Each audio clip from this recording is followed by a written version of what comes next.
Começa agora. Diário Econômico PicPay. Uma análise das principais informações que impactam os mercados, A economia global e do Brasil. Apresentação Marco Caruso. Olá pessoal, bom dia, bem-vindos de volta ao seu Diário Econômico. Hoje é segunda, 28/8/23. Eu vou começar dando uma olhada na economia e nos mercados semana passada. A gente viu as bolsas e as commodities mostrando sinais de recuperação, mesmo com os juros nos Estados Unidos mantendo-se em alta. Só que diferente do resto de agosto, foram os títulos de prazo mais curtos, que são mais sensíveis às mudanças na política monetária, que ficaram mais pressionados dessa vez.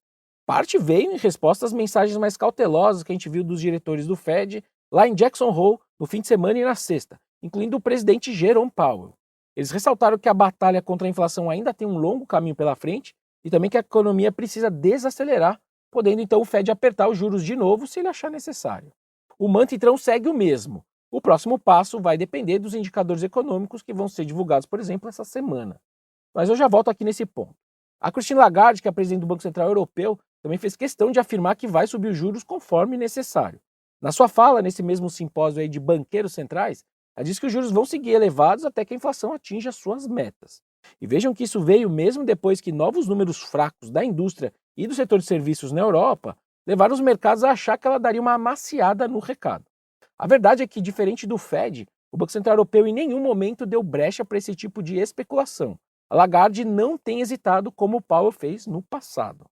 Olhando para casa aqui no Brasil, o Ibovespa conseguiu fechar a semana com uma ligeira alta. A Petro se beneficiou de algumas visões positivas de analistas de sell-side e as ações da Vale têm tentado surfar essa também tentativa de recuperação do minério de ferro. Por outro lado, o setor de consumo não teve um desempenho tão favorável assim. Entre os indicadores sobre isso, o destaque foi o IPCA 15 de agosto, mais salgado que o esperado, no topo ali das expectativas do mercado. Dito isso, eu achei a abertura dos números boas per se, mostrando em serviços, por exemplo, rodando com variações mensais historicamente baixos para esse período. Bom, a verdade também é que os números não permitem discutir cortes mais acelerados de Selic, mas a gente segue numa janela positiva nessas discussões de inflação, na minha visão. Na política, a gente também viu a aprovação definitiva do arcabouço fiscal, finalmente, e o avanço do projeto de lei que altera o CARF. As pautas econômicas deram uma destravada em Brasília. Olhando então para essa semana, agora o Senado vota esse projeto de lei do CARF, que pode impactar positivamente na arrecadação federal. Talvez não os 50 bi de reais que o governo estima, mas quem sabe um terço disso. No calendário de indicadores, a agenda é bem carregada aqui e lá fora. Por aqui então, além dos dados de crédito de julho, a gente vai ver o IGPM voltando para o campo positivo, referente a agosto, e também os dados do mercado de trabalho continuando a sugerir uma economia aquecida, pelo menos nesse fronte do emprego. Mas o ponto alto mesmo é na sexta, com os números do PIB do segundo TRI. A gente projeta uma alta de 0,3% contra o primeiro trimestre, confirmando então uma desaceleração importante na margem, agora que a agropecuária tem contribuindo menos com o PIB. E para terminar, tem a sequência de dados americanos sobre os quais o Powell tem falado que ele vai olhar com mais carinho. Em especial, então, ele está falando da inflação ao consumidor, referente a julho, e os dados do mercado de trabalho de agosto. Em resumo, o desemprego lá deve continuar em baixíssimos 3,5%, mas a criação de postos de trabalho pode ser a mais lenta, vista aí desde janeiro de 2021.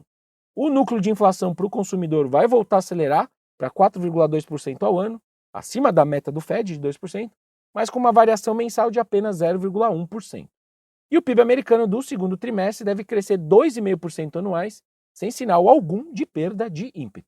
Você pode então comemorar essa resiliência americana, ou você pode se preocupar com o fato dos juros não estarem fazendo nem cócegas na economia americana, o que deixa uma pulga atrás da orelha dos banqueiros centrais, como a gente viu em Jackson Hole, e acaba obrigando essa turma a trabalhar com juros mais altos por tempo prolongado. Ou você pode fazer os dois, né? Você pode comprar ativos de risco, mas se defender na renda fixa e no dólar. Bom dia, bons negócios e sorte sempre. Você ouviu? Diário Econômico PicPay. Uma análise das principais informações que impactam os mercados, A economia global e do Brasil. de segunda a sexta, às 6 da manhã, no Spotify e YouTube.